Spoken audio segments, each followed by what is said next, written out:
आज राज्याचा 10व्यांदा अर्थसंकल्प सादर करत आहे। त्याच्यामुळे अध्यक्ष महोदय, मला या गोष्टीचा थोडा बहुत अनुभव आहे। जनतेचा पाठिंबा होता, सभागृहाचा पाठिंबा होता, म्हणूनच मी ते करू शकलो, हे मी कदापि विसरू शकत नाही। परंतु अध्यक्ष महोदय, अशा प्रकारची चर्चा करणं आणि ते आधीच करणं आणि काहीतरी लोकांच्या मध्ये फेक नॅरेटिव्ह निर्माण करणं हे कुठेतरी अध्यक्ष महोदय थांबलं पाहिजे। याची नोंद आपण देखील त्या ठिकाणी घेतली पाहिजे, अशी मी सुरुवातीलाच आपल्याला विनंती करतो। सन्माननीय अध्यक्ष महोदय, मी आपल्या अनुमतीने सन 2024-25 या वर्षाचा अतिरिक्त अर्थसंकल्प सभागृहाला सादर करतो आहे। उदंड पाहिले, उदंड ऐकिले, उदंड वर्णिले क्षेत्र महिमे, ऐसी चंद्रभागा ऐसे भीमा तीर, ऐसा विटेवर देव कोठे, ऐसे संत जन ऐसे हरीचे दास, ऐसा नाम घोष सांगा कोठे, तुका म्हणे आम्हा अनाथा कारणे पंढरी निर्माण केली देवे।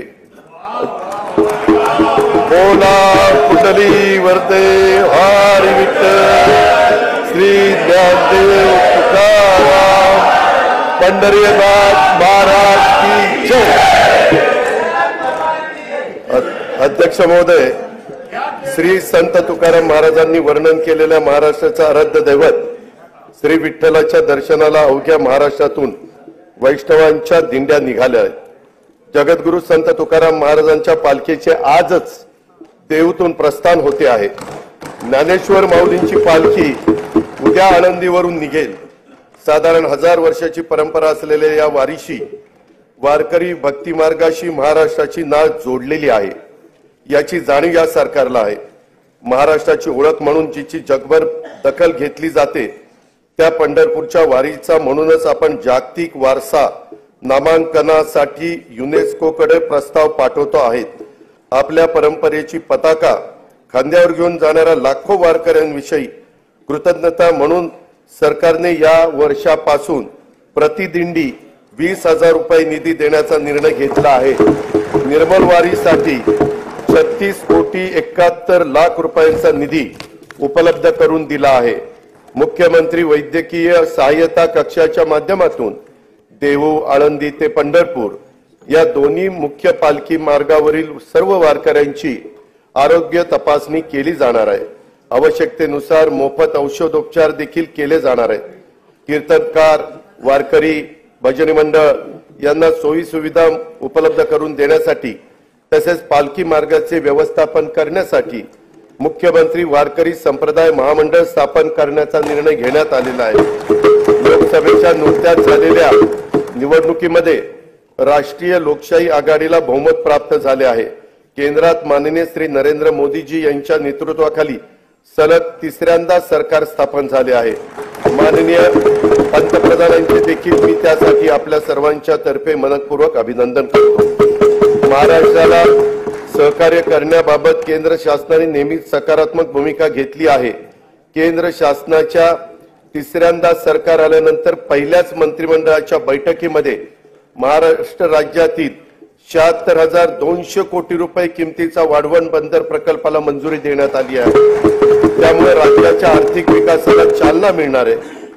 त्याद्वारे 10 लाखाहून अधिक रोजगार निर्माण होणार आहे। यापुढील 5 वर्षही केंद्र शासनाचे असेच भक्कम पाठबळ राज्याला लाभेल याची खात्री मी बाळगतो। दिनांक 27 फेब्रुवारी 2024 रोजी मी सभागृहाला राज्याचा 2024-25 या आर्थिक वर्षाचा अंतरिम अर्थसंकल्प सादर केला होता। पायाभूत सुविधांवरील खर्चात वाढ करून राज्याची अर्थव्यवस्था $1 ट्रिलियन करण्याचा निर्धार त्यात व्यक्त करण्यात आला होता। रेल्वे, रस्ते, मेट्रो मार्ग, विमानतळ, बंदरे व उद्योग अशा विविध क्षेत्रातील गुंतवणुकीबाबतही मी त्यावेळी सविस्तर उल्लेख केला होता। अर्थव्यवस्थेचे आकारमान वाढल्यानंतर सरासरी दरडोई उत्पन्नात वाढ होणार आहेच, पण त्याचबरोबर राज्याच्या आर्थिक प्रगतीचे पुरेसे लाभ न होणाऱ्या घटकांच्या वैयक्तिक उत्पन्नात देखील लक्षणीय वाढ कशी होईल यासाठी प्रयत्न करणं गरजेचे आहे। महिला, शेतकरी, युवा, मागासवर्ग आणि सर्व समाजातील गरिबांना भरीव आर्थिक मदत आणि प्रगतीच्या संधी उपलब्ध करून देणे हा अतिरिक्त अर्थसंकल्पाचा मुख्य हेतू आहे। शाहू फुले आंबेडकरांच्या विचाराच्या पुरोगामित्वाचा वारसा जपत महाराष्ट्राने महिलांना केंद्रस्थानी ठेवून विकासाची वाटचाल केली आहे। शिक्षण, नोकरी आणि राजकीय क्षेत्रात महिलांना आरक्षण देणारे महाराष्ट्र हे देशातील पहिले राज्य आहे। राज्याने 1994 मध्ये पहिले महिला धोरण जाहीर केले, त्यात वेळोवेळी काल सुसंगत सुधारणा करण्यात आल्या। नुकतेच राज्याचे चौथे अष्टसूत्री महिला धोरण जाहीर करण्यात आले आहे। महिला व मुलींना सामाजिक, प्रशासकीय आणि राजकीय क्षेत्रात समान हक्क व दर्जा प्राप्त होण्यास करता पोषण आहार, स्वास्थ्य, शिक्षण, उद्योजकता तसेच कौशल्य विकास आणि रोजगारांसाठी विविध योजना प्रभावीपणे राबवण्यात येतील। मुलींचे जन्माचे स्वागत करणारी आणि तिला वय वर्ष 18 पर्यंत अर्थसहाय्य करणारी लेक लाडकी योजना, गर्भवती मातांचे आरोग्य व संस्थात्मक प्रसूतीकरता जननी सुरक्षा योजना, प्रधानमंत्री मातृवंदना योजना, बचत गटाच्या माध्यमातून ग्रामीण महिलांचे सक्षमीकरण, बस प्रवासामध्ये सवलत, महिलांच्यासाठी विशेष बस, घर खरेदीसाठी मुद्रांक शुल्कात सवलत, कौटुंबिक समस्याग्रस्त महिलांच्यासाठी शक्ती सदन योजना, नोकरी करणाऱ्या महिलांच्यासाठी व्यवसाय करातून सूट, महिला वसतिगृहे, महिला केंद्रित पर्यटन धोरण अशा विविध योजनांची प्रभावी अंमलबजावणी करण्यात येत आहे। स्त्री ही कुटुंबाचा आधार असते, आता ती एकूणच समाजाचाच केंद्रबिंदू होते आहे। कुटुंबाचं व्यवस्थापन आणि अर्थार्जन अशा दोन्ही आघाड्यांवर ती लढते आहे। एक हाती कुटुंब सांभाळणाऱ्या, कर्तबगार मुलं घडवणाऱ्या महिलाही आपल्याला पाहायला मिळतात। वेगवेगळ्या परीक्षांच्या निकालाच्या वेळी तर मुलींची आघाडी हा तर आता नियमित होऊ पाहतो आहे। अशा आपल्या कर्तृत्वान माय भगिनींना संधीची कवाडे आणखी खुली करणे, त्यांना प्रोत्साहन देणे हे सरकार म्हणून आपले कर्तव्यच आहे। म्हणून आमच्या लेकी बहिणींच्यासाठी मुख्यमंत्री माझी लाडकी बहीण योजना ही महत्वाकांक्षी आणि व्यापक योजना आज मी घोषित करत आहे। महिलांचे आर्थिक स्वातंत्र्य व स्वावलंबन, आरोग्य व पोषणासहित सर्वांगीण विकासासाठी या योजनेअंतर्गत वय 21 ते 60 वर्ष वयोगटातील पात्र महिलांना शासनातर्फे दरमहा 1,500 रुपये प्रदान करण्यात येतील। मुख्यमंत्री माझी लाडकी बहीण योजनेसाठी दरवर्षी 46,000 कोटी रुपयाचा निधी उपलब्ध करून देण्यात येईल। योजनेची अंमलबजावणी जुलै 2024 पासून करण्यात येईल। आपल्या शासनाने सन 2023-24 पासून लेक लाडकी ही योजना सुरू केली आहे। मुलींच्या जन्मापासून ती 18 वर्षाची होईपर्यंत तिला टप्प्याटप्प्याने एकूण 1,01,000 रुपये प्रदान करण्यात येतात। पिवळ्या आणि केशरी शिधापत्रिका धारक कुटुंबात दिनांक 1 एप्रिल 2023 रोजी किंवा त्यानंतर जन्म झालेल्या कन्येला हे अर्थसहाय्य करण्यात येतं।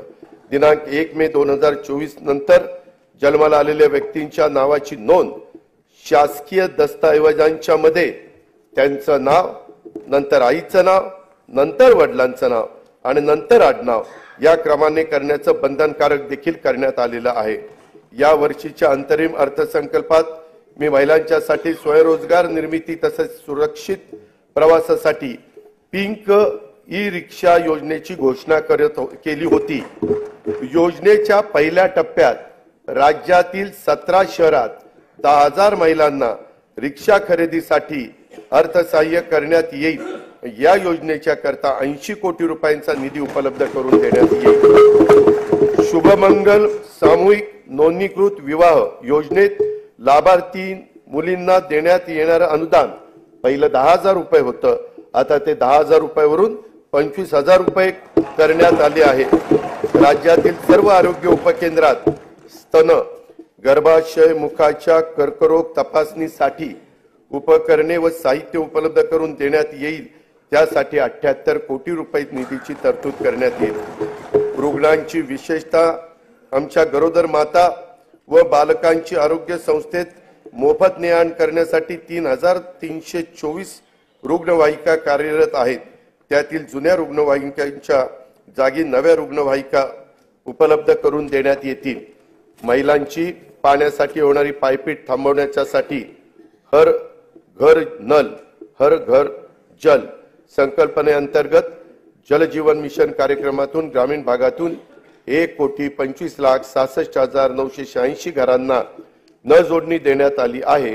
राहिलेल्या 21,04,932 घरांसाठीचे काम प्रगतीपथावर आहे। स्वयंपाकांच्यासाठी वापरल्या जाणाऱ्या इंधनाचा आणि महिलांच्या आरोग्याचा फार जवळचा संबंध असतो। महिलांच्या आरोग्याच्या नेहमीच तक्रारी कमी करायच्या असतील तर त्यांना स्वच्छ इंधन पुरवणं ही आपली जबाबदारी आहे। एलपीजी गॅसचा वापर त्या दृष्टीने सर्वात सुरक्षित असल्याने या इंधनाचा वापर वाढवला पाहिजे। गॅस सिलेंडर प्रत्येक घराला परवडेल यासाठी प्रत्येक पात्र कुटुंबाला वर्षाला 3 गॅस सिलेंडर मोफत देणारी मुख्यमंत्री अन्नपूर्णा योजना मी आज जाहीर करत आहे। ही योजना पर्यावरण संरक्षणाला सहाय्यभूत ठरेल आणि 52,16,412 लाभार्थी कुटुंबांना या योजनेचा लाभ देण्यात येईल। अंगणवाडी सेविका, मदतनीस व मिनी अंगणवाडी सेविका यांना सध्या सेवानिवृत्ती, मृत्यू, राजीनामा इत्यादी प्रकरणी 1 लाख रुपयांपर्यंतचा लाभ देण्यात येत आहे। महाराष्ट्र राज्य ग्रामीण जीवनोन्नती अभियानाअंतर्गत 6,48,000 महिला बचत गट कार्यरत असून ही संख्या 7 लाख करण्यात येणार आहे। बचत गटाच्या फिरच्या निधीच्या रकमेत 15,000 30,000 रुपये वाढ करण्यात आली आहे। उल्वे, नवी मुंबई येथे युनिटी मॉल बांधण्यात येत असून त्यातून महिला बचत गट व कारागिरांना उत्पादनाच्या प्रदर्शन व विक्रीसाठी हक्काचे व्यासपीठ उपलब्ध होईल। महिला बचत गटांनी उत्पादित केलेल्या वस्तूंना सध्या उमेद मार्ट आणि ई-कॉमर्स ऑनलाईन प्लॅटफॉर्म तसेच प्रदर्शनाच्या माध्यमातून बाजारपेठ उपलब्ध करून दिली जाते। याद्वारे आतापर्यंत 15 लाख महिला ह्या लखपती दीदी होण्याचा मान मिळाला असून या वर्षात 25 लाख महिलांना लखपती करण्याचं उद्दिष्ट शासनाने ठरवलेलं आहे। महिला लघु उद्योजकांसाठी या आर्थिक वर्षापासून पुण्यश्लोक अहिल्यादेवी होळकर महिला स्टार्टअप योजना सुरू करण्यात येणार आहे। स्टार्टअपच्या अनुषंगाने अखिल भारतीय स्तरावरील महासंमेलन राज्यात आयोजित करण्यात येईल। पर्यटन क्षेत्रातील महिला लघु उद्योजकांनी 15 लाख रुपयांपर्यंत घेतलेल्या कर्जावरील व्याजाचा परतावा शासनाकडून करण्यासाठी आई योजना सुरू करण्यात आली आहे। त्यातून 10,000 रोजगार निर्माण होणार आहे। महिला व बालकांविरुद्धच्या अत्याचाराचे खटले देखील चालवण्यासाठी 100 विशेष जलद गती न्यायालयांना आवश्यक तो निधी राज्य शासन उपलब्ध करून देत आहे। राज्यामधील व्यावसायिक शिक्षणामध्ये मुलींचं प्रमाण वाढवण्यास शासन कटिबद्ध आहे। अभियांत्रिकी, वास्तुशास्त्र, औषध निर्माण शास्त्र, वैद्यकीय तसेच कृषी विषयक सर्व व्यावसायिक पदविका अभ्यासक्रमासाठी प्रवेशित 8 लाख रुपयांपर्यंतच्या वार्षिक कौटुंबिक उत्पन्न असणाऱ्या इतर मागास वर्ग तसेच आर्थिक दृष्ट्या दुर्बल घटकातील मुलींना शिक्षण शुल्क व परीक्षा शुल्कामध्ये 100% प्रतिपूर्ती करण्यात येईल। अध्यक्ष महोदय, या निर्णयाचा लाभ सुमारे 2,05,000 मुलींना होणार आहे। शैक्षणिक वर्ष 2024-25 पासून ही योजना सुरू करण्यात येणार असून सुमारे 2,000 कोटी रुपयांचा भार दरवर्षी राज्य सरकार याकरता उचलणार आहे। स्वावलंबी शेतकरी संपन्न शेतकरी हे ब्रीद जपत शेतकऱ्यांना विविध पातळीवर सहाय्य करण्यासाठी शासन कटिबद्ध आहे।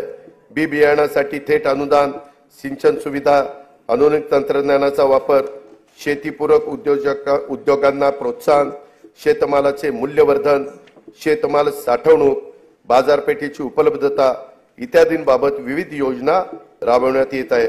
शासनाने सन 2023-24 या आर्थिक वर्षापासून शेतकऱ्यांना आर्थिक सहाय्य करण्यासाठी नमो शेतकरी महासन्मान निधी, 1 रुपयात पीक विमा, गोपीनाथ मुंडे शेतकरी सुरक्षा सानुग्रह अनुदान अशा विविध योजना सुरू केलेल्या आहेत। शेती आणि संबंधित क्षेत्राच्या ठळक तरतुदीकडे मी आता सभागृहाचं लक्ष वेधित आहे। नैसर्गिक आपत्तीमुळे झालेल्या शेती पिकांच्या नुकसानापोटी शेतकऱ्यांना जुलै 2022 पासून 15,245 कोटी 76 लाख रुपयांची मदत करण्यात आलेली आहे। नोव्हेंबर डिसेंबर 2023 मधील अवकाळी पावसामुळे बाधित झालेल्या 24,47,000 शेतकऱ्यांना आतापर्यंत 2,253 कोटी रुपयांची मदत देण्यात आली आहे। नुकसानीच्या क्षेत्राची मर्यादा 2 ऐवजी यावेळेस 3 हेक्टर करण्यात आली आहे। राज्य आपत्ती प्रतिसाद निधीच्या निकषापेक्षा अधिक दराने ही मदत करण्यात आली आहे। खरीप हंगाम 2023 करता राज्यातील 40 तालुक्यांमध्ये दुष्काळ तर 1021 महसूल मंडळामध्ये दुष्काळ सदृश परिस्थिती जाहीर करण्यात आली असून तिथे विविध सवलती लागू करण्यात आल्या आहेत। नुकसानीचे पंचनामे जलद व पारदर्शक होण्याकरता नागपूर विभागामध्ये घेतली गेलेली ई पंचनामा प्रणालीची चाचणी यशस्वी झाल्याने ही प्रणाली आता संपूर्ण राज्यामध्ये लागू करण्यात येणार आहे।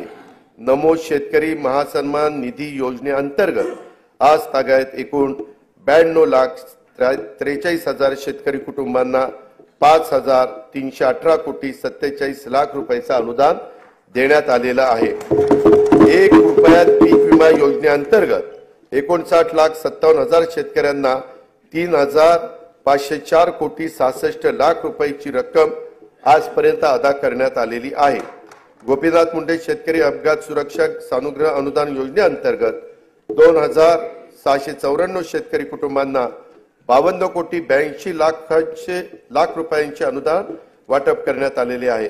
महात्मा ज्योतिराव फुले शेतकरी कर्जमुक्ती योजनेअंतर्गत पीक कर्जाची नियमित परतफेड करणाऱ्या 14,33,000 शेतकऱ्यांना प्रोत्साहनपर रक्कम 5,190 कोटी रुपये अदा करण्यात आलेली आहे। उर्वरित रकमेचे वाटप देखील त्वरित त्या ठिकाणी देण्यात येईल। नानाजी देशमुख कृषी संजीवनी प्रकल्पाच्या पहिल्या टप्प्यात विदर्भ आणि मराठवाड्यातील 16 जिल्ह्यांच्यासाठी 5,469 कोटी रुपयांच्या विविध योजना यशस्वीपणे पूर्ण करण्यात आल्या आहेत। या प्रकल्पाचा 6,000 कोटी रुपये किमतीचा दुसरा टप्पा 21 जिल्ह्यांमध्ये राबवण्यात येणार आहे। माननीय बाळासाहेब ठाकरे कृषी व्यवसाय व ग्रामीण परिवर्तन प्रकल्पाअंतर्गत 1,561 कोटी 64 लाख रुपये किमतीच्या 767 उपप्रकल्पांना मंजुरी देण्यात आली आहे। त्याचा लाभ सुमारे 9 लाख शेतकऱ्यांना होणार आहे। विदर्भ आणि मराठवाड्यातील 14 विपत्तीग्रस्त जिल्ह्यातील केशरी शिधापत्रिका धारक शेतकऱ्यांना अन्नधान्याऐवजी दरमहा रोख रक्कम अदा करण्यात येते। मे 2024 पर्यंत या पद्धतीने 11,85,000 लाभार्थींना 113 कोटी 36 लाख रुपये अदा करण्यात आले आहेत। राष्ट्रीय कृषी विकास योजना आणि राज्य पुरस्कृत कृषी यांत्रिकीकरण योजनेतून गेल्या 3 वर्षात 2,14,000 शेतकऱ्यांना ट्रॅक्टर आणि पॉवर ट्रेलर आदी यांत्रिकी शेती उपकरणांच्या खरेदीसाठी 1,239 कोटी रुपयाचं अनुदान देण्यात आलेलं आहे। शेतमालाच्या स्थानिक पातळीवर साठवणुकीसाठी गाव तेथे गोदाम ही योजना राबवण्यात येणार आहे। या योजनेत पहिल्या टप्प्यात 100 नवीन गोदामांचे बांधकाम तसेच अस्तित्वातील गोदामांची दुरुस्ती केली जाणार आहे। कापूस, सोयाबीन तसेच अन्य तेलबियांच्या उत्पादकतेमध्ये वाढ आणि मूल्य साखळी विकासासाठी विशेष कृती योजना राबवण्यात येत आहे। या योजनेसाठी सन 2024-25 मध्ये 341 कोटी रुपयाचा निधी उपलब्ध करून देण्यात येत आहे। आधारभूत किमतीनुसार खरीप व रब्बी हंगामातील कडधान्य व तेलबियांच्या नाफेड मार्फत खरेदीसाठी 100 कोटी रुपयाचा फिरता निधी स्थापन करण्यात येईल। कापूस व सोयाबीन पिकांच्या राज्याच्या शेती उत्पन्नामध्ये मोठा वाटा आहे। मागील वर्षी आंतरराष्ट्रीय घडामोडी व अन्य कारणामुळे झालेल्या किमतीतील घसरणीमुळे शेतकऱ्यांना नुकसान सोसावं लागलं। शेतकऱ्यांना दिलासा देण्यासाठी खरीप पणन हंगाम 23-24 मध्ये कापूस व सोयाबीन उत्पादक शेतकऱ्यांना 2 हेक्टर प्रमाणे हेक्टरच्या मर्यादेत प्रति हेक्टरी 5,000 रुपयाचं अर्थसहाय्य देण्याची घोषणा मी करीत आहे। अध्यक्ष महोदय, ही घोषणा खरं तर निर्णय कॅबिनेटनी मागच घेतला होता, पण 3 दिवसात आचारसंहिता लागली, त्यामुळे नंतर आम्हाला त्याचे जे काही वितरण करायचं होतं ते करता आलेलं नव्हतं। आता आम्ही पुन्हा हे आचारसंहिता संपल्यावर हे 5,000 रुपयाचं अर्थसहाय्य देणं हे कापूस सोयाबीन शेतकऱ्यांच्या करता तो निर्णय सरकारने घेतलेला आहे। कांदा उत्पादक शेतकऱ्यांना अर्थसहाय्य करण्यासाठी सन 2023-24 या वित्तीय वर्षात 350 रुपये प्रति क्विंटल प्रमाणे 851 कोटी 66 लाख रुपये अनुदान देण्यात आलं आहे। कांदा आणि कापसाच्या हमीभावाने खरेदी करण्यासाठी प्रत्येकी 200 कोटी रुपयाचा फिरता निधी निर्माण करण्यात येत आहे। खरीप पडन हंगाम 2023-24 मध्ये 6 लाख धान उत्पादक शेतकऱ्यांना प्रति हेक्टरी 20,000 रुपयाप्रमाणे 1,350 कोटी रुपये प्रोत्साहन रक्कम प्रदान करण्यात आली आहे। शासकीय नवीन दुग्ध व्यवसाय उद्योजकता प्रकल्प सुरू करणार आहे। पशुसंवर्धन, दुग्ध व्यवसाय, पशुचारा आणि पशुखाद्य उत्पादन या क्षेत्रात नव उद्योजक निर्माण करणे, रोजगार आणि स्वयंरोजगाराच्या माध्यमातून शेतकऱ्यांच्या मध्ये आर्थिक उन्नती साधणे, पशूंची उत्पादकता वाढवणे हा या प्रकल्पाचा उद्देश आहे। नोंदणीकृत 2,93,000 गायींचे दूध उत्पादकांना प्रति लिटर 5 रुपये प्रमाणे 223 कोटी 83 लाख रुपये अनुदान वितरित करण्यात आले आहे। राहिलेले अनुदान देखील त्वरित वितरित करण्यात येईल। तसेच गायीचे दूध उत्पादक शेतकऱ्यांना आधार देण्यासाठी 1 जुलैपासून प्रति लिटर 5 रुपयाप्रमाणे अनुदान देण्याची योजना 1 जुलै 2024 पासून पुढे चालू ठेवण्यात येईल असेही मी जाहीर करत आहे। शेळी मेंढी पालन व्यवसायातील संख्यात्मक व गुणात्मक वाढीसाठी पुण्यश्लोक अहिल्यादेवी होळकर महाराष्ट्र मेंढी व शेळी विकास महामंडळाच्या भाग भांडवलात लक्षणीय वाढ करण्यात आली आहे। शेळी मेंढी पालन आणि कुक्कुट पालनाला प्रोत्साहन देण्यासाठी 2 नवीन प्रकल्प राबवण्यात येत आहे। राज्याचा मत्स्य उत्पादनात गेल्या 2 वर्षात मोठ्या प्रमाणामध्ये वाढ झाली आहे। मत्स्य बाजार स्थापना तसेच मासळी विक्री सुविधांच्यासाठी आवश्यक निधी उपलब्ध करून देण्यात येणार आहे।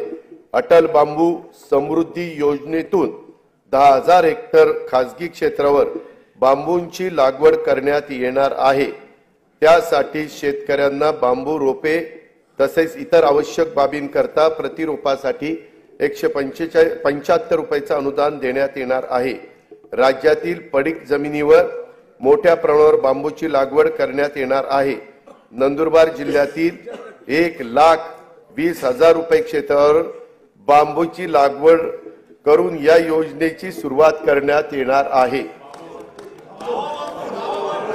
वन्य प्राण्यांच्या हल्ल्यात जीवितहानी झाल्यास त्यावयाच्या नुकसान भरपाईच्या रकमेत 20 लाख रुपयावरून 25 लाख रुपये आणि त्यात कायमचं अपंगत्व आल्यास 5 लाख रुपयावरून 7.5 लाख रुपये, गंभीर जखमी झाल्यास 1.25 लाख रुपयावरून 5 लाख रुपये, किरकोळ जखमी झाल्यास 20,000 रुपयावरून 50,000 रुपये अशा प्रकारची वाढ करण्यात आली आहे।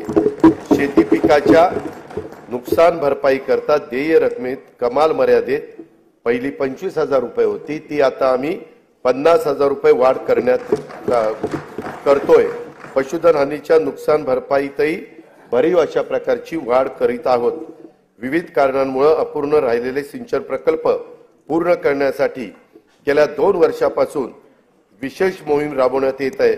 आतापर्यंत 108 प्रकल्पांना सुप्रमा देण्यात आलेली आहे। जयंत पाटील साहेब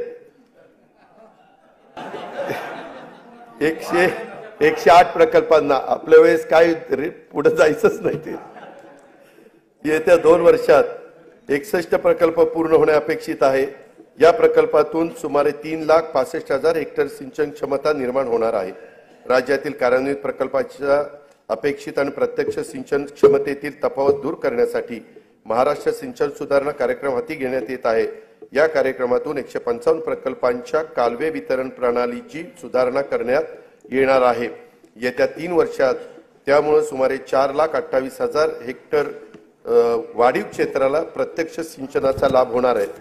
अध्यक्ष महोदय, विविध अपूर्ण सिंचन प्रकल्प पूर्ण करणे तसंच प्रकल्पाच्या वितरण प्रणालीतील सुधारणांच्यासाठी नाबार्डकडनं 15,000 कोटी रुपयाचं दीर्घ मुदतीचं अर्थसहाय्य मंजूर झालेलं आहे, ते आपण केव्हाही उचलू शकतो आणि हे प्रकल्प मार्गी लावू शकतो। उपसा सिंचन योजनांना वापरल्या जाणाऱ्या विजेचा खर्च कमी करणं तसेच शाश्वत वीज पुरवठ्यासाठी म्हैसाळ जिल्हा सांगली तसेच येथे पथदर्शी सौर ऊर्जा प्रकल्प राबवण्यात येणार आहे।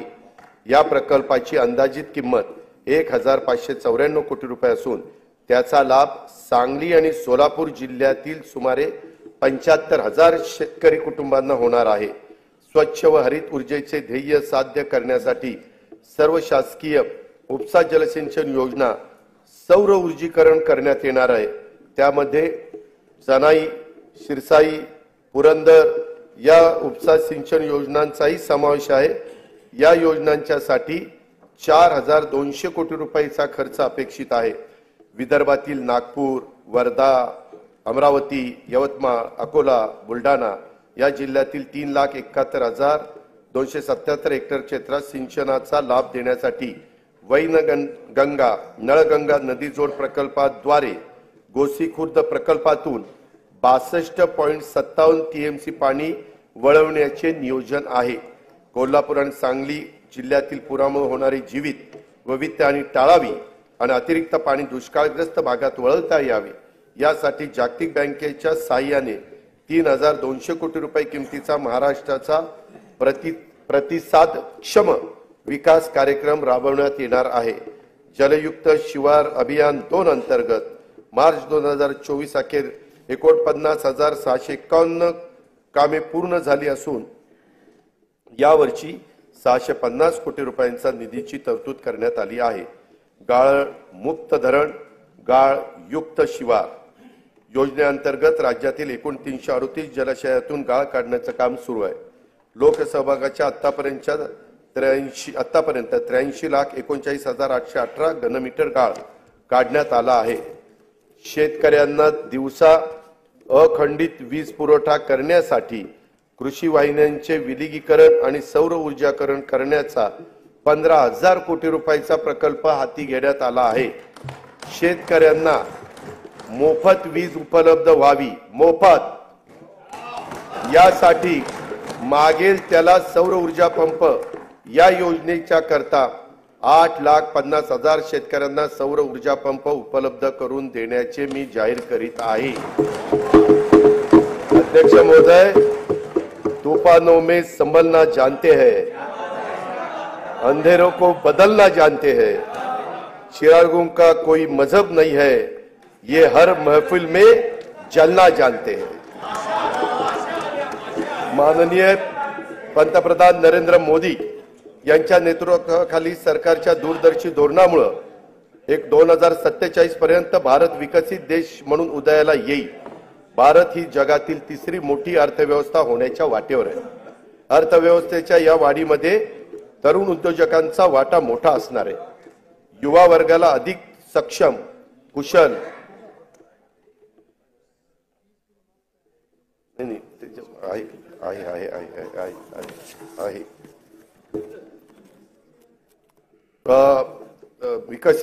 भारत ही जगातील तिसरी मोठी अर्थव्यवस्था होण्याच्या वाटेवर आहे। अर्थव्यवस्थेच्या या वाढीमध्ये तरुण उद्योजकांना वाटा मोठा असणार आहे। युवा वर्गाला अधिक सक्षम व कुशल आणि तंत्रस्नेही करण्यासाठी कौशल्य उद्योजकता विकासाच्या तसेच आर्थिक पाठबळ देण्याबाबत योजना सुरू आहेत। त्या अधिक परिणामकारक राबवण्याचा तसेच नवीन योजना सुरू करण्याचा शासनाचा मानस आहे। मी आता युवा वर्गासाठीच्या योजनांच्याकडे सभागृहाचं लक्ष वेधतो। राज्यातील विविध शैक्षणिक संस्थांच्या मधून दरवर्षी 11 लाख विद्यार्थी पदविका, पदवी, पदव्युत्तर परीक्षा उत्तीर्ण होतात। प्रमाणपत्र व अल्प मुदतीत अभ्यासक्रम पूर्ण करणाऱ्या विद्यार्थ्यांची संख्या देखील मोठी असते। औद्योगिक आणि बिगर औद्योगिक आस्थापनांमध्ये प्रत्यक्ष कामाद्वारे प्रशिक्षण घेतल्यास गरजू युवकांना रोजगाराची संधी तसेच उद्योगांना प्रशिक्षित मनुष्यबळ उपलब्ध व्हावे या उद्देशाने दरवर्षी 10 लाख तरुण तरुणींना प्रत्यक्ष कामावरील प्रशिक्षण देण्यासाठी मुख्यमंत्री युवा कार्य प्रशिक्षण योजना मी जाहीर करीत आहे। या योजनेअंतर्गत शासनामार्फत प्रति प्रशिक्षणार्थी दरमहा 10,000 रुपये विद्यावेतन देण्यात येईल। त्यासाठी दरवर्षी 10,000 कोटी रुपयाचा खर्च अपेक्षित आहे। शासनाच्या योजनांची माहिती जनतेपर्यंत पोहोचवण्यासाठी दरवर्षी 50,000 युवकांना कार्य प्रशिक्षण देण्यात येईल। जागतिक बँक सहाय्यित 2,307 कोटी रुपये किमतीच्या मानवी विकासासाठी उपयोजित ज्ञान आणि कौशल्य विकास प्रकल्पांतर्गत 500 औद्योगिक प्रशिक्षण संस्थांची दर्जावाढ तसेच मॉडेल ITI जागतिक कौशल्य केंद्र महाराष्ट्र राज्य कौशल्य विद्यापीठ डेटा सेंटर अशा विविध संस्थांचे बळकटीकरण आणि उद्योजकता विकास कार्यक्रम राबवण्यात येणार आहे। मुंबई, पुणे, नागपूर, अमरावती, यवतमाळ, कोल्हापूर, छत्रपती संभाजीनगर, कराड जिल्हा सातारा, अवसरी खुर्द जिल्हा पुणे येथील तंत्र शिक्षण संस्थांच्या मध्ये सेंटर ऑफ एक्सलन्स स्थापन करण्यास मान्यता देण्यात आली आहे। पंडित दीनदयाळ उपाध्याय रोजगार मेळावा व नमो महारोजगार मेळाव्यातून रोजगार इच्छुक युवांना नोकरीची संधी उपलब्ध करून दिल्या जात आहेत। या माध्यमातून सन 2023-24 मध्ये 95,478 उमेदवारांची नोकरीसाठी निवड झाली आहे। स्वामी विवेकानंद आंतरराष्ट्रीय कौशल्य विकास प्रबोधिनी मुंबईत गोवंडी येथे कार्यान्वित झाली आहे। राज्याच्या ग्रामीण भागात 511 प्रमोद महाजन ग्रामीण कौशल्य विकास केंद्रे स्थापन करण्यात आली असून या केंद्रातून 15 ते 45 वयोगटातील 18,980 उमेदवार कौशल्य प्रशिक्षण घेत आहेत। विविध समाज घटकांच्यासाठी रोजगारभिमुख प्रशिक्षण कार्यक्रम तसेच संशोधनाचे काम करण्यासाठी आदिवासी संशोधन प्रशिक्षण संस्था TRTI, डॉक्टर बाबासाहेब आंबेडकर संशोधन व प्रशिक्षण संस्था बार्टी, छत्रपती शाहू महाराज संशोधन व प्रशिक्षण संस्था सारथी, महात्मा ज्योतिबा फुले संशोधन व प्रशिक्षण संस्था महाज्योती, महाराष्ट्र संशोधन व प्रशिक्षण प्रबोधिनी अमृत इत्यादी संस्था काम करतायत। या संस्थांच्या मार्फत एकूण 2,51,393 विद्यार्थ्यांना रोजगारभिमुख प्रशिक्षण देण्यात आले असून त्यापैकी 52,000 विद्यार्थ्यांना नोकरीच्या संधी प्राप्त झालेल्या आहेत। शाश्वत ऊर्जा, आरोग्य तसेच कृषी क्षेत्रात कृत्रिम बुद्धिमत्तेच्या वापराबाबत संशोधनासाठी राज्यातील विद्यापीठ आणि संशोधक यांच्या संयुक्त विद्यमाने संशोधन व नव उपक्रम केंद्रे स्थापित करण्यात आली आहेत। त्यासाठी विद्यापीठ व शासनाकडून प्रत्येकी 50 कोटी रुपये असा 100 कोटी रुपयांचा निधी उपलब्ध करून देण्यात येणार आहे। शबरी आदिवासी वित्त व विकास महामंडळामार्फत राबवण्यात येणाऱ्या स्वयंरोजगार अर्थसहाय्याच्या योजनेच्यासाठी 100 कोटी रुपयाची निधीची तरतूद करण्यात आलेली आहे। अनुसूचित जाती, अनुसूचित जमाती, विमुक्त जाती, भटक्या जमाती, इतर मागासवर्ग, विशेष मागास प्रवर्ग तसेच खुल्या प्रवर्गातील विद्यार्थ्यांना विदेशात उच्च शिक्षणासाठी शिष्यवृत्ती योजना राबवण्यात येत आहे। अल्पसंख्याक समुदायातील विद्यार्थ्यांसाठी देखील सन 2024-25 पासून विदेशी शिक्षणासाठी शिष्यवृत्ती योजना लागू करण्यात आली आहे। वसतिगृहात प्रवेश न मिळालेल्या आर्थिक दृष्ट्या दुर्बल घटकातील विद्यार्थ्यांना शैक्षणिक वर्ष 23-24 पासून डॉक्टर पंजाबराव देशमुख वसतिगृह निर्वाह भत्ता योजनेअंतर्गत भरीव वाढ करून दरवर्षी 38 ते 60,000 रुपयापर्यंत निवास भत्ता देण्यात येत आहे। इतर मागासवर्गीय, विमुक्त जाती, भटक्या जमाती आणि विशेष मागास प्रवर्गातील उच्च शिक्षण घेणाऱ्या विद्यार्थ्यांना ज्ञानज्योती सावित्रीबाई फुले आधार योजनेअंतर्गत देखील भरीव वाढ करून दरवर्षी 38,000 ते 60,000 रुपयापर्यंत निवास भत्ता देण्यात येणार आहे। गोपीनाथ मुंडे ऊसतोड कामगार विकास महामंडळामार्फत ऊसतोड कामगारांच्या मुलामुलींच्यासाठी 82 शासकीय वसतिगृह स्थापन करण्यास मंजुरी देण्यात आलेली आहे। राज्यात सध्या 1 लाख लोकसंख्येमागे 84 डॉक्टर आहेत। सन 2035 पर्यंत आपल्याला 1 लाख लोकसंख्येमागे 100हून अधिक डॉक्टर करण्याचे साठी वैद्यकीय महाविद्यालयाची प्रवेश क्षमता वाढवणं आवश्यक आहे। त्यासाठी राज्यात विविध ठिकाणी 100 विद्यार्थी प्रवेश क्षमतेची नवीन शासकीय वैद्यकीय महाविद्यालय आणि 430 खाटांचे संलग्न रुग्णालय स्थापन करण्यास मान्यता देण्यात आलेली आहे। त्यात जालना, हिंगोली, धाराशिव, परभणी, नाशिक, जळगाव, अमरावती, बुलढाणा, वाशिम, वर्धा, भंडारा, गडचिरोली, सातारा, अलिबाग, सिंधुदुर्ग, रत्नागिरी, पालघर आणि अंबरनाथ जिल्हा ठाणे या शहरांचा समावेश करण्यात आलेला आहे। मौजे, सावर, तालुका म्हसळा, जिल्हा रायगड येथे 100 विद्यार्थी प्रवेश क्षमतेचे नवीन शासकीय युनानी महाविद्यालय स्थापन करण्यास मान्यता देण्यात आली आहे। बुलढाणा जिल्ह्यात नवीन शासकीय आयुर्वेदिक महाविद्यालय स्थापन करण्यात येणार आहे।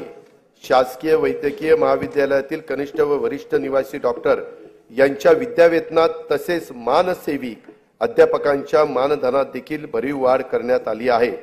ट्रस्ट सेक्टरमधील उद्योगांना देण्यात येणाऱ्या विशेष प्रोत्साहनामुळे नजीकच्या काळात राज्यात अंदाजे 1 लाख कोटी रुपयाची गुंतवणूक होणार असून त्यातून 50,000 रोजगार निर्माण होणार आहे। हरित हायड्रोजन उत्पादनासाठी विकासकांबरोबर झालेल्या सामंजस्य करारानुसार 2,11,400 कोटी रुपयांची गुंतवणूक होणार असून त्याद्वारे 55,900 रोजगार निर्माण होणार आहेत।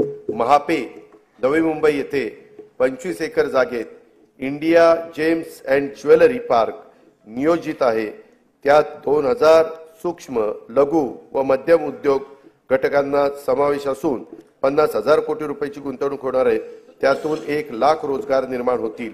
एकात्मिक व शाश्वत वस्त्रोद्योग धोरण 2023 ते 28 जाहीर करण्यात आले असून या अंतर्गत 5 वर्षात 25,000 कोटी रुपयांची भरीव गुंतवणूक आणि 5 लाख रोजगार अपेक्षित आहे। कॅप्टिव्ह मार्केट योजनेमुळे सूतगिरणी, यंत्रमाग, प्रोसेसिंग, पॅकिंग तसेच वाहतूक क्षेत्रात मोठ्या प्रमाणात रोजगार निर्माण होणार आहे। खाजगी गुंतवणूक वाढवण्यासाठी लघु वस्त्रोद्योग संकुले तसेच टेक्निकल टेक्सटाईल पार्क उभारण्याचे शासनाने ठरवलेले आहे। सिंधुदुर्ग जिल्ह्यात आंतरराष्ट्रीय दर्जाचे स्कुबा डायव्हिंग केंद्र सुरू करण्यात येणार असून बुडीत जहाजावरील प्रवाळाचे दर्शन हे त्यांचे विशेष आकर्षण असेल। या प्रकल्पासाठी 20 कोटी रुपये खर्च अपेक्षित आहे। त्यातून 800 ते 1000 स्थानिकांना रोजगार उपलब्ध होईल। अध्यक्ष महोदय, हयात लेके चलो, कायनात लेके चलो, चलो तो सारे जमाने को साथ लेकर चलो। दारिद्र्य निर्मूलन आणि जनतेचे राहणीमान उंचावण्यासाठी शासन अरे कधीतरी समाधान माना आहे, पुढे आहे। जनतेचे राहणीमान उंचावण्यासाठी शासन कटिबद्ध असून विविध योजनांच्या माध्यमातून अविरतपणे सामाजिक विकासाचे प्रयत्न सुरू आहेत। अनुसूचित जाती उपाययोजनेखाली शाळा, आश्रमशाळा, विद्यार्थ्यांकरता वसतिगृह, शिष्यवृत्ती, आरोग्य सेवा, रोजगार इत्यादी करता विविध योजना राबवण्यात येतात। आदिवासी विकास उपाय योजनेअंतर्गत बालकांच्या पोषणामध्ये वाढ करण्यासाठी भारतरत्न डॉक्टर APJ अब्दुल कलाम अमृत आहार योजना, शासकीय आश्रमशाळांमध्ये विज्ञान केंद्राची उभारणी करण्यासाठी नमो आदिवासी स्मार्ट शाळा अभियान, वसतिगृहात प्रवेश न मिळालेल्या विद्यार्थ्यांना उच्च शिक्षणासाठी पंडित दीनदयाळ उपाध्याय स्वयं योजना, वस्त्यांना पायाभूत सुविधा उपलब्ध करून देण्यासाठी ठक्कर बाप्पा आदिवासी विकास योजना आदी योजनांच्या माध्यमातून पुरेसा निधी उपलब्ध करून देण्यात येत आहे। इतर मागास वर्ग, विमुक्त जाती, भटक्या जमाती, विशेष मागास प्रवर्गातील घटकांना उन्नती करता विविध योजना राबवण्यात येतात। या प्रवर्गातील विद्यार्थ्यांच्या करता आश्रमशाळा, ऊसतोड कामगारांच्या मुलांच्यासाठी आश्रमशाळा, विद्यानिकेतन, धनगर समाजासाठीच्या विविध योजना, क्रांती ज्योती सावित्रीबाई फुले शिष्यवृत्ती योजना, डॉक्टर पंजाबराव देशमुख वसतिगृह योजना, तांडा वस्ती मुक्त वसाहत योजना इत्यादी योजनांच्या माध्यमातून पुरेसा निधी उपलब्ध करून देण्यात येत आहे। राज्यातील सर्व बौद्ध, जैन, शीख, पारसी, ख्रिश्चन व मुस्लिम या अल्पसंख्याक समुदायातील घटकांच्या विकासाकरता हे सरकार वचनबद्ध आहे। सामाजिक व आर्थिक दृष्ट्या दुर्बल घटकांच्यासाठी असलेल्या योजना परिणामकारक राबवणे, नवीन योजना, विशेष योजना आखणे आणि त्यासाठी पुरेसा आर्थिक तरतूद करणे, या धोरणातून सर्व स्वरूपातील सार्वत्रिक दारिद्र्य नाहीसे करणे हे शाश्वत विकास ध्येय साध्य करण्याचा आमचा निश्चय आहे। त्या दृष्टीने महत्त्वाच्या योजना मी सभागृहावर सादर करीत आहे। संजय गांधी निराधार योजना आणि श्रावणबाळ सेवा राज्य निवृत्ती योजनेतून आर्थिक दुर्बल घटकातील निराधार, विधवा आणि दिव्यांग वृद्ध नागरिकांना दरमहा अर्थसहाय्य देण्यात येते। या अर्थसहाय्यात 1000 रुपयावरून 1500 रुपये अशी वाढ करण्यात आली आहे। सन 2023-24 मध्ये 45,60,000 लाभार्थींना या योजनेतून 7,145 कोटी रुपयांचं वाटप देखील करण्यात आलं आहे। महिला आर्थिक विकास महामंडळ, महाराष्ट्र राज्य इतर मागासवर्ग वित्त विकास महामंडळ, वसंतराव नाईक विमुक्त जाती व भटक्या जमाती विकास महामंडळ, महात्मा फुले मागासवर्गीय विकास महामंडळ, साहित्यरत्न लोकशाहीर अण्णाभाऊ साठे विकास महामंडळ, संत रोहिदास चर्मोद्योग व चर्मकार विकास महामंडळ, शबरी आदिवासी वित्त विकास महामंडळ, महाराष्ट्र राज्य सरकारी आदिवासी विकास महामंडळ, पुण्यश्लोक अहिल्यादेवी महाराष्ट्र मेंढी व शेळी विकास महामंडळ, अण्णासाहेब पाटील आर्थिक विकास महामंडळ, शामराव पेजे आर्थिक विकास महामंडळ, संत शिरोमणी गोरोबा काका महाराष्ट्र माती कला मंडळ, महाराष्ट्र राज्य ऑटो रिक्षा व टॅक्सी चालक मालक कल्याणकारी महामंडळ, मौलाना आझाद अल्पसंख्याक आर्थिक विकास महामंडळ अशा विविध महामंडळाच्या माध्यमातून विविध समाज घटकांना उन्नती करता योजना राबवण्यात येत आहे। वसंतराव नाईक विमुक्त जाती व भटक्या जमाती विकास महामंडळाअंतर्गत राजे उमाजी नाईक आर्थिक विकास महामंडळ आणि पैलवान कैलासवासी मारुती चव्हाण वडार आर्थिक विकास मंडळ नव्याने निर्माण करण्यात आलेले आहे। महाराष्ट्र राज्य इतर मागासवर्गीय वित्त विकास महामंडळाअंतर्गत संत काशीबा गुरव युवा आर्थिक विकास महामंडळ, जगज्योती महात्मा बसवेश्वर आर्थिक विकास महामंडळ, संत सेनाजी महाराज केश शिल्पी महामंडळ नव्याने निर्माण करण्यात आलेले आहे। पानपिंपरी आणि मुसळीचे उत्पादन करणाऱ्या बारी समाजाच्या आर्थिक, सामाजिक आणि शैक्षणिक विकासासाठी संत श्री रूपलाल महाराज आर्थिक विकास महामंडळाची स्थापना करण्यात येणार आहे। नव्याने निर्माण करण्यात आलेल्या तसेच कार्यरत महामंडळाच्या निधीची पुरेशी तरतूद त्या ठिकाणी करण्यात येईल। 15 डिसेंबर 2022 पासून दिव्यांग कल्याण विभागाचे कामकाज सुरू झाले आहे। दिव्यांगांच्यासाठी शिक्षण, क्रीडा, कौशल्य विकास, प्रशिक्षण, रोजगार, उद्योग क्षेत्रातील विविध योजना राबवून त्यांना स्वावलंबी व सक्षम बनवण्याचे उद्दिष्ट आहे। दिव्यांग व्यक्तीचे स्वतःचे हक्काचे घर व्हावे यासाठी धर्मवीर आनंद दिघे घरकुल योजना राबवण्यात येणार असून पहिल्या टप्प्यात 34,400 घरकुल बांधण्याचे प्रस्तावित आहे। दिव्यांग व्यक्तींना दैनंदिन वापरासाठी इलेक्ट्रिक वाहनांचे वाटप करण्यात येत आहे। राज्याने याच वर्षी तृतीयपंथीयांचं बाबतचं आपले धोरण जाहीर केलं आहे। शासन आणि सार्वजनिक प्राधिकरणाकडून होणाऱ्या भरती प्रक्रियेमध्ये तसेच सर्व शासकीय योजनांच्या मध्ये स्त्री पुरुषांबरोबरच तृतीयपंथी हा लिंग पर्याय उपलब्ध करून देण्यात आला आहे। त्यामुळे तृतीयपंथी समुदायाला राज्य शासनाच्या योजनांचा लाभ घेणे आता सुलभ होणार आहे। धनगर समाजाच्या शैक्षणिक व सामाजिक उपक्रमासाठी खारघर नवी मुंबई येथे 4000 चौरस मीटरचा भूखंड उपलब्ध करून देण्यात आलेला आहे।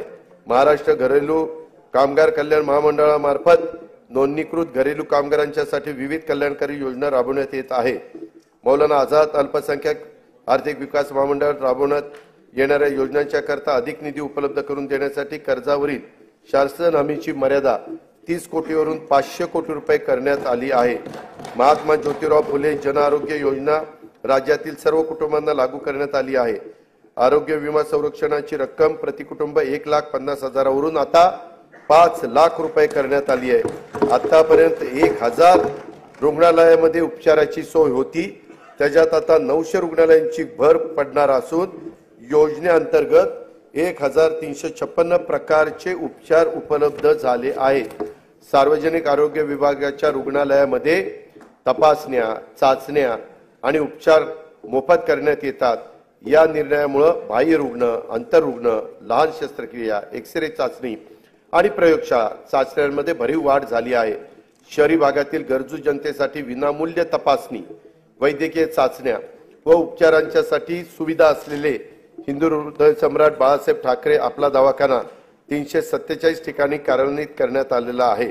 महाराष्ट्र राज्य बिगर कृषी सहकारी पतसंस्था नियामक मंडळाला पतसंस्थांच्या स्थिरीकरण व तरलतेसाठी 100 कोटी रुपयांचा निधी उपलब्ध करून देण्यात येणार आहे। प्रधानमंत्री आवास योजना, रमाई आवास योजना, शबरी, पारधी व आदिम आवास योजना, मोदी आवास योजना, यशवंतराव चव्हाण मुक्त वसाहत योजना, पुण्यश्लोक अहिल्यादेवी होळकर घरकुल योजना इत्यादी माध्यमातून पुढील 5 वर्षात 35,40,491 घरकुल बांधण्यात येणार आहेत। सन 2024-25 मध्ये विविध घरकुल योजनांच्या करता 7,425 कोटी रुपयांची तरतूद करण्यात आलेली आहे। बृहन्मुंबई महानगरपालिका क्षेत्रातील गिरणी कामगारांना 12,954 सदनिका वितरित करण्यात केल्या असून उर्वरित सदनिका उपलब्ध करून देण्याचे नियोजन करण्यात आलेले आहे। चालूच आहे, कामच चालूच आहे। सन 2024-25 साठी स्वच्छ भारत अभियान ग्रामीणचा दुसऱ्या टप्प्यासाठी 1,886 कोटी 86 लाख निधीची तरतूद करण्यात आलेली आहे। राज्यातील अंगणवाडी कर्मचारी, आशा वर्कर, कोतवाल, पोलीस पाटील, ग्रामीण जीवनोन्नती अभियानातील संसाधन व्यक्ती यांच्या मानधनात भरीव वाढ करण्यात आलेली आहे। आता मी अर्थसंकल्पातील पायाभूत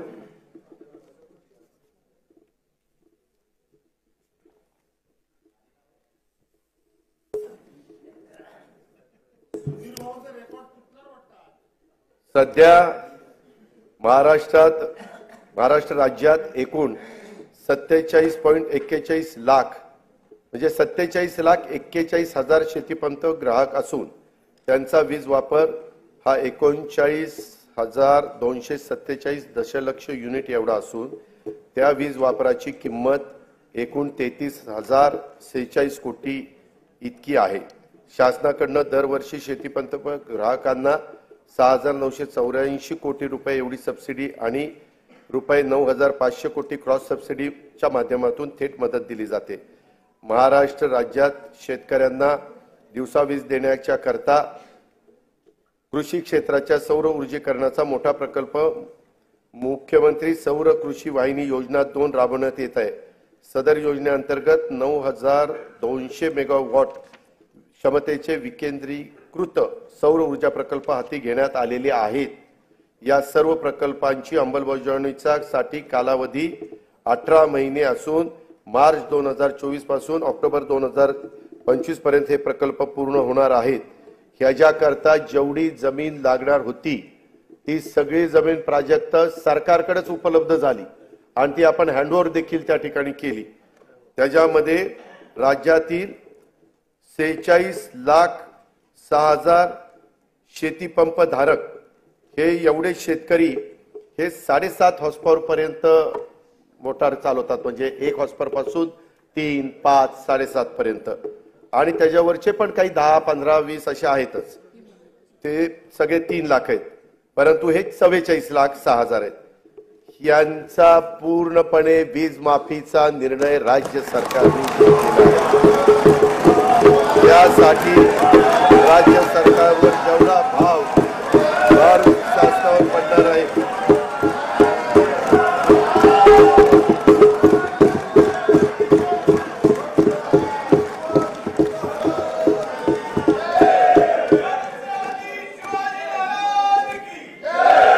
आता मी अर्थसंकल्पातील पायाभूत सुविधा आणि अन्य महत्त्वाच्या सभागृहाचे लक्ष वेधतो। मुंबई, पुणे व नागपूर शहरांमध्ये एकूण 449 किलोमीटर लांबीच्या मेट्रो मार्गिका उभारण्याची मान्यता देण्यात आली असून 127 किलोमीटर लांबीच्या मार्गिका वाहतुकीसाठी खुल्या करण्यात आल्या आहेत। तसेच या आर्थिक वर्षात आणखी 37 किलोमीटर लांबीच्या मार्गिका वाहतुकीसाठी खुल्या करण्यात येणार आहे। शिवडी नावाशेवा प्रकल्पांतर्गत शिवडी वरळी जोड रस्त्यांचे 57% काम झाले असून डिसेंबर 2025 अखेर या प्रकल्पाचे काम पूर्ण करण्यात येणार आहे। बाळकुम येथे गायमुख या नियोजित ठाणे किनारी मार्गाची लांबी 13.45 किलोमीटर असून सुमारे 3,364 कोटी रुपये किमतीचे हे काम मे 2028 पर्यंत पूर्ण होणे अपेक्षित आहे। स्वराज्य रक्षक छत्रपती संभाजी महाराज मुंबई किनारी मार्गाचे बहुतांशी काम पूर्ण झाले असून दोन्ही मार्गिका अंशतः खुल्या करण्यात आल्या आहेत। प्रधानमंत्री ग्राम सडक योजनेच्या तिसऱ्या टप्प्यात सुमारे 6,500 किलोमीटर लांबीच्या रस्ते सुधारणांचे उद्दिष्ट आहे। सद्यस्थितीत 2,303 किलोमीटर लांबीच्या रस्त्याचे काम पूर्ण झाले असून उर्वरित कामे प्रगतीपथावर आहेत। मुख्यमंत्री ग्राम सडक योजनेच्या तिसऱ्या टप्प्यात 23,000 किलोमीटर लांबीच्या रस्त्यांची कामे आगामी 3 वर्षात पूर्ण करण्यात येणार आहेत। भगवान बिरसा मुंडा जोड रस्ते योजनेसाठी 1,400 कोटी रुपयाची तरतूद करण्यात आलेली आहे। संत सेवालाल महाराज जोड रस्ता योजना तसेच यशवंतराव होळकर जोड रस्ते योजनेची अंमलबजावणी लवकरच सुरू करण्यात येत आहे। परिवहन सेवेमध्ये सुधारणा तसेच हवेतील प्रदूषण कमी करण्यासाठी 19 महानगरपालिकांमध्ये पीएमई बस सेवा योजना राबवण्यात येणार आहे। इलेक्ट्रिक बसेस उपलब्ध करणे, बस आगारे आणि विद्युत पायाभूत सुविधा उभारणे आदी बाबींचा या योजनेमध्ये समावेश आहे। अग्निशमन सेवाचा विस्तार आणि आधुनिकीकरण करण्यासाठी 615 कोटी रुपयाची योजना राबवण्यात येणार आहे। ही योजना ड वर्ग महानगरपालिका, सर्व नगर परिषदा व नगरपंचायतीमध्ये राबवण्यात येईल। धर्मादाय आयुक्तांच्या अधिपत्याखाली कार्यालयाचा मुंबई, नंदुरबार, नांदेड, वर्धा, अमरावती, कोल्हापूर येथील इमारतींच्या बांधकामासाठी अस्तित्वातील इमारतींचे नूतनीकरण करण्यासाठी 125 कोटी रुपयाचा निधी उपलब्ध करून दिला जाणार आहे। माननीय बाळासाहेब ठाकरे स्मृती मातोश्री ग्रामपंचायत बांधणी योजनेअंतर्गत 2,567 ग्रामपंचायत कार्यालयाच्या बांधकामांना मान्यता देण्यात आली आहे। शिवकालीन 12 किल्ल्यांना जागतिक वारसा नामांकन प्राप्त व्हावे म्हणून युनेस्कोकडे प्रस्ताव पाठवण्यात आला आहे। कोकणातील कातळ शिल्पे, पंढरपूर वारी, दहीहंडी उत्सव आणि गणेशोत्सव याबाबतचे देखील प्रस्ताव पाठवण्यात येणार आहेत। शासनाकडून रायगड किल्ल्यावर शिवराज्याभिषेक सोहळा दरवर्षी साजरा करण्याचे ठरवले असून त्याचा आवश्यक तो निधी शासन उपलब्ध करून देणार आहे। वेंगुर्ला जिल्हा सिंधुदुर्ग येथे 66 कोटी रुपयाचे अंदाजित किमतीचा आंतरराष्ट्रीय दर्जाचा पाणबुडी प्रकल्प विकसित करण्यात येणार आहे। सातारा जिल्ह्यातील पश्चिम घाट परिसरातील पर्यटन स्थळाच्या विकासासाठी 381 कोटी 56 लाख रुपये किमतीचा एकात्मिक पर्यटन विकास आराखडा करण्यात आला आहे। या अंतर्गत श्री क्षेत्र महाबळेश्वर विकास, प्रतापगड किल्ला जतन व संवर्धन, सह्याद्री व्याघ्र पर्यटन आणि कोयना हेळवाक वनक्षेत्रा अंतर्गत जलपर्यटनाचा समावेश आहे। पावसाळ्यात कल्याण नगर मार्गावरील माळशेज घाटाला भेट देणाऱ्या पर्यटकांची संख्या मोठी आहे। या घाटात सर्व सोयीयुक्त अत्याधुनिक व्ह्यूइंग गॅलरी उभारण्यात येईल। नागपूर जिल्ह्यातील रामटेक हे प्रभू रामचंद्राच्या पदस्पर्शाने पावन झालेले तीर्थक्षेत्र रामटेक विकास आराखड्यासाठी पहिल्या टप्प्यात 150 कोटी रुपयाच्या कामांना मान्यता देण्यात आली असून ही कामे प्रगतीपथावर आहे।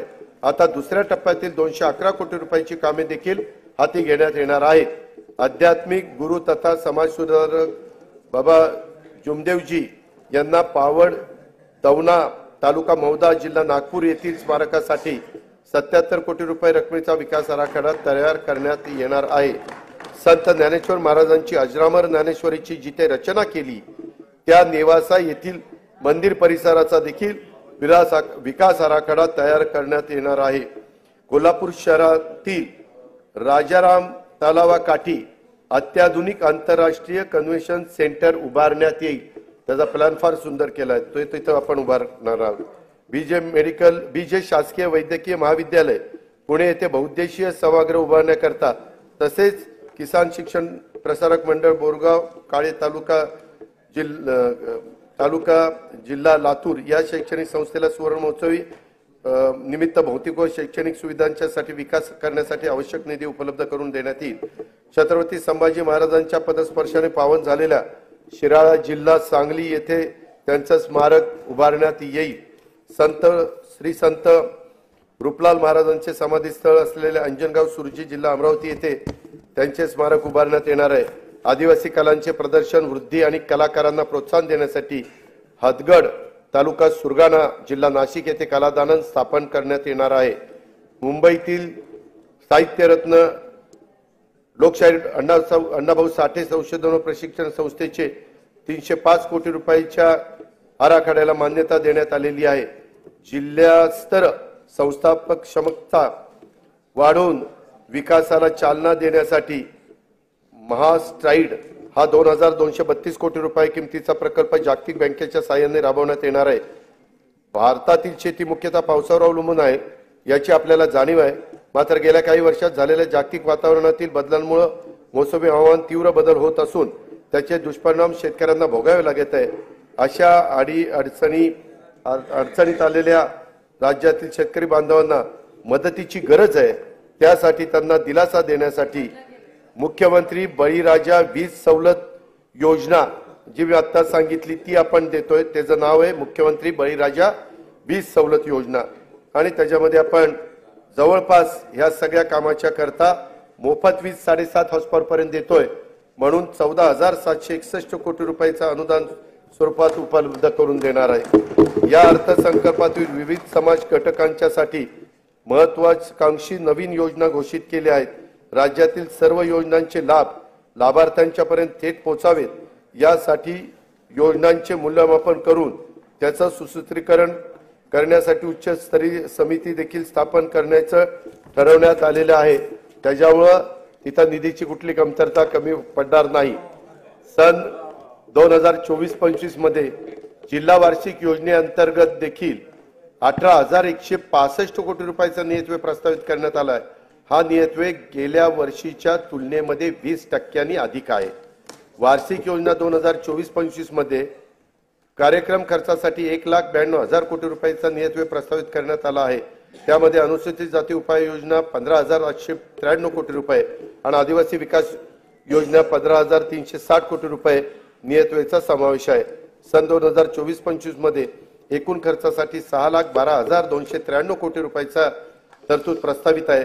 महसूल जमा 4,99,463 कोटी रुपये, महसुली खर्च 5,19,514 कोटी रुपये प्रस्तावित केलेला आहे। परिणामी 20,051 कोटी रुपये महसुली तूट अपेक्षित आहे। राज्याची राजकीय तूट आणि महसुली तूट राजकोषीय उत्तरदायित्व व वित्तीय व्यवस्थापन कायद्याने निश्चित केलेल्या मर्यादेच्या आत ठेवण्यात शासन यशस्वी ठरले आहे। सन 2024-25 ची राजकोषीय तूट 1,10,355 कोटी रुपये आहे। राज्याच्या आर्थिक विकासासाठी आणि समाजातील सर्व घटकांच्या कल्याणासाठी शासन सर्वतोपरी प्रयत्न करेल याची खात्री मी सभागृहाला देतो। आणि आता मी अर्थसंकल्पाचा भाग 2 कडे त्या ठिकाणी वळतो। मी आता अर्थसंकल्पाचा भाग 2 अध्यक्ष महोदय माननीय सभागृहासमोर सादर करीत आहे। सन 2023-24 या आर्थिक वर्षासाठी राज्याचा स्वतःचा कर महसुलाचा सुधारित अंदाज 3,26,397 कोटी रुपये आहे। सन 2024-25 या आर्थिक वर्षाचा स्वतःच्या कर महसुलाचे अर्थसंकल्पीय उद्दिष्ट 3,43,040 कोटी रुपये इतके एवढे निश्चित करण्यात आले आहे। सर्वसामान्य नागरिकांना तसेच उद्योग व व्यापार केंद्राला दिलासा मिळावा म्हणून राज्यभर पेट्रोल व डिझेल वरील मूल्यवर्धित करात समानता आणण्यासाठी आवश्यकता होती आहे। त्या दृष्टीने बृहन्मुंबई, ठाणे व नवी मुंबई या महानगरपालिका क्षेत्रातील डिझेलवरील सध्याचा कर 24% वरून 21% करण्याचे प्रस्तावित आहे। तसेच पेट्रोलवर 26% वरून तो 25% असा 25% वर कमी करण्याचा प्रस्ताव आहे। या बदलांमुळे नाही बृहन्मुंबई, नवी मुंबई आणि ठाणे हे तिथे जास्त होता, त्यांची सारखी तक्रार होती, ती आता आपण एकसारखी करतोय।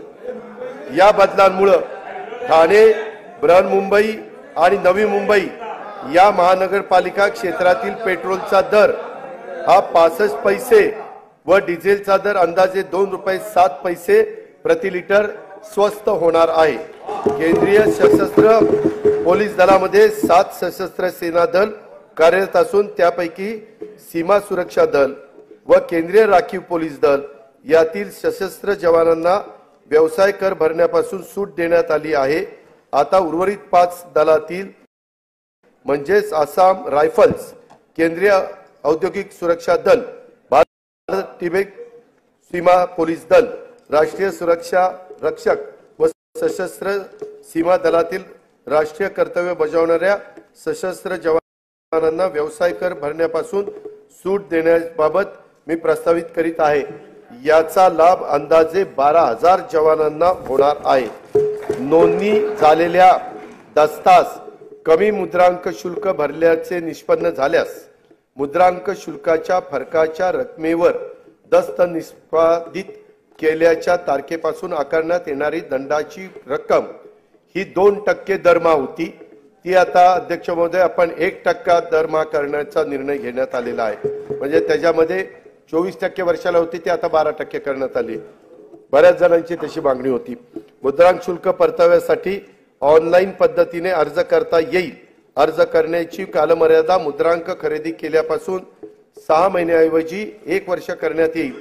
वरील प्रस्तावांना सन्माननीय सदस्यांचा पाठिंबा मिळेल असा विश्वास मी इथं व्यक्त करतो। अध्यक्ष महोदय,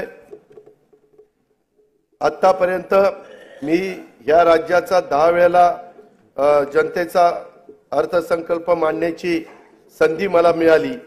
निंदी कोणी मारी, वंदी कोणी पूजा करी, मज हेही नाही तेही नाही, वेगळा दोन्हीपासूनही या न्यायाने केलेल्या कामाची पावती आहे असे मी मानतो। तुका म्हणे मज घडो त्यांची सेवा, तरी माझ्या दैवा पार नाही, अशी तुकोबारायाच्या भाषेत प्रार्थना करून मी आपली रजा घेतो। जय हिंद, जय महाराष्ट्र।